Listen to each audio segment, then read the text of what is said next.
Hello friends, beauty झोनमध्ये तुम्हा सर्वांचे खूप खूप स्वागत आहे. तर आजचा आपला टॉपिक आहे फेशियल. गेल्या टॉपिकमध्ये आपण वॅक्सिंगचे 24 पॉईंट्स पाहिले आहेत. तर आज आपण इम्पॉर्टंट पॉईंट्स आहेत, टिप्स पण बोलू शकता, पॉईंट्स पण बोलू शकता. तर आज आपण 16 पॉईंट्स पाहणार आहोत. यामध्ये कोणकोणत्या गोष्टींची तुम्हाला काळजी घ्यायची आहे मी सर्व एकदम डिटेलमध्ये सांगणार आहे. सो हा व्हिडिओ शेवटपर्यंत पहा आणि व्हिडिओ आवडला असेल लाईक, शेअर आणि सबस्क्राईब करायला विसरू नका.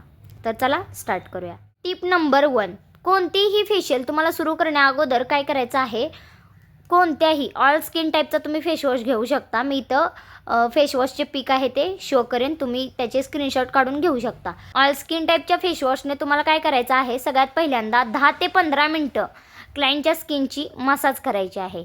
त्याने काय होईल, क्लायंटने सपोज मेकअप केला असेल तर तो रिमूव्ह होईल, डर्ट रिमूव्ह होईल. जर ते क्लायंट बाहेरून आला असेल, खूप लांबचा प्रवास करून आला असेल, तेव्हा तुम्ही 10-15 मिनटं मसाज करता, तेव्हा आपली डर्ट वगैरे रिमूव्ह होते. त्यानंतर मेकअप रिमूव्ह होतो, क्लायंटने केला असेल तर लिपस्टिक रिमूव्ह होते. हे सगळं रिमूव्ह झाल्यानंतर तुम्हाला क्लिन्झिंग करायचं आहे, डायरेक्ट क्लिन्झिंग करायचं नाही. टिप नंबर 2, फेशियल झाल्यानंतर जर मशीन वापरली तुम्ही, मशीनमध्ये कोणकोणत्या मशीन येणार, high frequency machine, galvanic machine, hydra. जर तुम्ही हे फेशियल करत असाल तर यातलं कोणतेही फेशियल केलं तर तुम्हाला काय करायचं, 48 तास कोणतेही साबण, फेसवॉश, क्रीम, सनस्क्रीम काहीच लावायचं नाही आहे. किती तास? 48 तास. त्याच्यानंतर तुम्ही लावू शकता. जर तुम्ही विदाऊट मशीन फेशियल केला असेल, नॉर्मली तुम्ही हँडने फेशियल करत असाल तर तुम्हाला 12 तास काही लावायचं नाही. जर तुम्ही असं केलं, ह्या गोष्टींची काळजी घेतली तर तुम्हाला फेशियलचे जे रिझल्ट आहेत ते आणखी सुंदर भेटतात. टिप नंबर 3, तुम्हाला काय करायचं आहे, फेशियल झाल्यानंतर ना क्लायंट घरी गेल्यानंतर काय करतात, असं माझ्यासोबत झालेलं आहे, असे माझे क्लायंटने केले म्हणून ही टिप मी यामध्ये नोट केलेली आहे आणि माझ्या स्टुडंट्सलाही सांगते आणि म्हणून तुमच्यासोबत पण शेअर करत आहे. तुम्ही काय करता, घरी गेल्यानंतर आणखी रिझल्ट येण्यासाठी जो तुमच्याकडे स्क्रब आहे तो तुम्ही स्क्रब करता, हार्श सोप यूज करता. ह्या काही गोष्टी तुम्ही काय करता, घरी गेल्यानंतर ट्राय करता. कधी जेव्हा मॅमने सांगितले की 12 तासांनी तुम्ही यूज केलं तर चालते, त्यानंतर तुम्ही स्क्रब करणार, फेसवॉश करणार हार्श, ज्यामध्ये असे बारीक पार्टिकल्स असतात असे फेसवॉश यूज करणार. तर असं तुम्हाला करायचं नाही आहे. या गोष्टींमुळे काय होतं, क्लायंटलाच साईड इफेक्ट होतो आणि त्यानंतर क्लायंट तुम्हालाच येऊन बोलतात की तुमच्याकडून आम्ही फेशियल करून गेलो होतो आणि त्याच्यामुळे आम्हाला हा साईड इफेक्ट झाला. तर असं होऊ नये म्हणून तुम्ही क्लायंटला ह्या गोष्टी अगोदरच सांगायच्या आहेत. 4-5 दिवसात, ह्या दिवसांच्या आतमध्ये तुम्हाला कोणताच हार्श प्रोडक्ट यूज करायचा नाही आहे फेसवरती. तुम्ही नॉर्मली फेसवॉश यूज करू शकता, सोप यूज करू शकता, बट तुम्हाला स्क्रब यूज करायचा नाही आहे कोणत्याही प्रकारचा. टिप नंबर 4, चुकून फेशियल झाल्यानंतर इरिटेशन झालीच तर तुम्हाला काय करायचं आहे, इमिजिएटली थंड पाण्याने फेस आहे ते वॉश करायचं आहे. तुमच्याकडे जर बर्फ अवेलेबल असेल तर तुम्ही बर्फही चेहऱ्यावर फिरवून घेऊ शकता. टिप नंबर 5, फेशियल झालेल्या दिवसापासून 3 दिवसाच्या आत हेवी मेकअप अजिबात करायचा नाही आहे. आपली जी फेस असतात ते पोर्स ओपन झाल्याने डर्ट वगैरे निघून गेलेली असते आणि त्यामध्ये जर तुम्ही हेवी मेकअप केला, क्लायंटलाही रिॲक्शन होते. म्हणून तुम्हाला काय करायचं आहे, 3 दिवसाच्या आत हेवी मेकअप करायचा नाही आहे. Okay, next steps.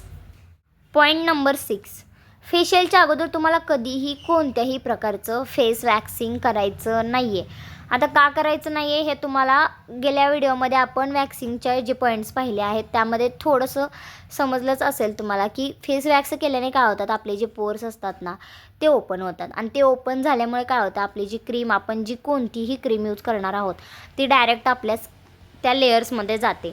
मग त्यामुळे काय होतं, आपल्याला साईड इफेक्ट होते, इरिटेशन होणार, पिंपल्स येणार आणि इचिंगसुद्धा होणार. म्हणून तुम्हाला अवॉइड करायचं आहे तुम्हाला फेस वॅक्स फेशियलच्या अगोदर.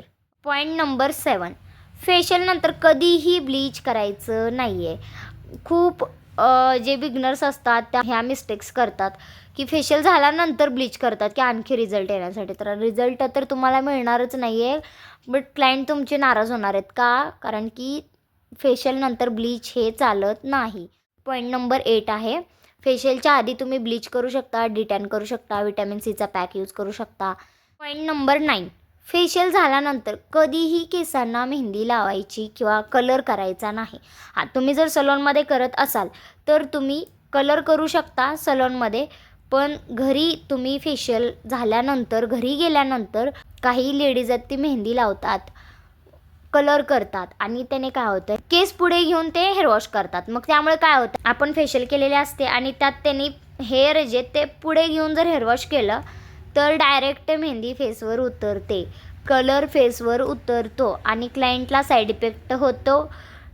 प्लस जो फेशियल आहे त्या फेशियलचा रिझल्ट जातो, हे क्लायंटला अगोदरच सांगायचं आहे. मेहंदी लावायची असेल, कलर करायचा असेल तर फेशियलच्या अगोदर. जर तुम्ही सलॉनमध्ये सुद्धा करत असाल तरी तुम्हाला काय करायचं आहे, फेशियलच्या अगोदरच मेहंदी आणि कलर करायचा आहे, फेशियल नंतर करायचा नाही आहे. टिप नंबर 10, फेशियल झाल्यानंतर कोणतेही लेझर ट्रीटमेंट किंवा आयब्रो वॅक्सिंग करायचं नाही. जर हे केलं तर 100% पिंपल्स क्लायंटला येणारच आहेत फेशियल झाल्यानंतर जर तुम्ही केलं. आणि फेशियल करण्या अगोदर जरी केलं तरी रिॲक्शन होणार आहे. मग तुम्हाला वॅक्सिंग कधी करायचं आहे, फेशियलच्या 3 ते 4 दिवस अगोदर. जर तुम्ही बीन्स वॅक्सचा वापर करत असाल तर तुम्हाला मिनिमम 15 दिवसांच्या आत तर हेअर्स येणार नाही आहेत. म्हणून तुम्हाला काय करायचं आहे, 3 ते 4 दिवस अगोदर करायचं आहे. फेशियल झाल्यानंतर कोणतीच लेझर ट्रीटमेंट, आयब्रो वॅक्सिंग करायचं नाही. पॉईंट नंबर 11, फेशियल झाल्यानंतर वर्कआउट करायचा नाही. आता तुम्हाला ह्याचं रिझन सांगते मी. पहिल्यांदा वर्कआउट केल्यानंतर आपल्याला काय होतं, आपण जेव्हा वर्कआउट करत असतो तेव्हा आपले पोर्स आहेत ते ओपन होतात आणि मग आपल्याला स्वेट येतो. त्यामुळे तुम्हाला काय करायचं आहे, जर तुम्ही विदाऊट मशीन जर फेशियल केला असेल तर तुम्हाला 12 तास तरी घाम येऊ द्यायचा नाही आहे. आणि जर तुम्ही विथ मशीन फेशियल करत असाल तुम्ही तर 24 तास तुम्हाला घाम येऊ द्यायचा नाही आहे. ह्या गोष्टींची काळजी घ्या. फेशियल नंतर 12 तासांनी SPF म्हणजे सनस्क्रीन लावायला अजिबात विसरायचं नाही आहे, जेणेकरून तुमच्या स्किनचा ग्लो वाढेल आणि सन प्रोटेक्टसुद्धा राहील. जे तुम्ही रेग्युलर यूज करत आहात ती तुम्ही सनस्क्रीन यूज करू शकता, जी तुम्हाला सूट होते. नंबर 13, फेशियल 15 दिवसांच्या आत रिपीट करायचं नाही आहे. कारण तुम्ही जे फेशियल्स असतात ते स्टेप्स असतात 5, 8, 6, 10, 12. हे आपले फेशियलचे एवढे स्टेप्स असतात. तुम्ही क्लीनअप केलं आहे का, नाही. तुम्ही काय केलेलं आहे, फेशियल. मग फेशियलमध्ये एवढे स्टेप झालेले असतात आणि तुम्ही जर रिपीट केलं 15 दिवसाच्या आत तर तुमची स्किन आहे ती सेन्सिटिव्ह होणार जास्त. प्लस तुम्हाला हळूहळू त्याचे बेनिफिट्स मिळणार नाहीत, बल्कि साईड इफेक्ट्स मिळणार. नंबर 14, फेशियल जे आहे तुम्हाला ते मंथली करायचं आहे, ना की 15 दिवसाला. तुम्हाला ते मंथली करायचं आहे. Okay. Number 15, pain free wax म्हणजेच पावडर वॅक्स फेशियलच्या 1 तास अगोदर चालते. ते मी इथेही स्क्रीनशॉट लावेन, तुम्ही चेक करा.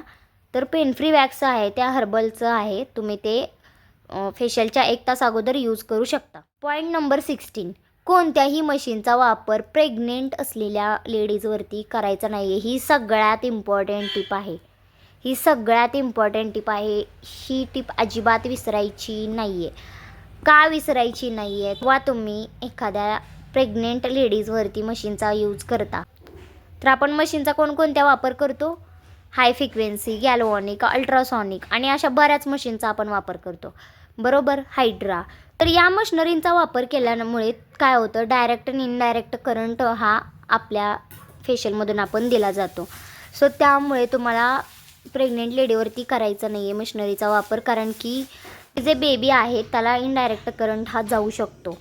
हे 99% आहे. सो त्यामुळे तुम्हाला प्रेग्नेंट लेडीजवरती अजिबात कोणत्याही मशिनरीचा वापर करायचा नाही आहे. क्लायंटला विचारायचा आहे अगोदर, त्यानंतरच तुम्ही मशिनरींचा वापर करायचा आहे. तर आता फेशियलच्या स्टेप्स राहिल्या. तर आपल्या फेशियलच्या स्टेप्स असतात त्या काय असतात, cleansing, scrub, massage cream, gel and pack. हे नॉर्मल आपल्या फेशियल किटमध्ये हे 5 स्टेप्स आपले राहतात. पण त्यानंतर जे तुम्ही ॲडव्हान्स फेशियल करता त्याचे स्टेप्स असतात ते वेगळे राहतात. ते तुम्हाला प्रत्येक पॅकेजवरती पाठीमागं मेन्शन केलेलं असते. सो तुम्ही ते बघून यूज करू शकता. पण जे हे की पॉईंट्स आहेत, जे इम्पॉर्टंट पॉईंट्स आहेत ते तुम्हाला कोणीही नाही सांगणार.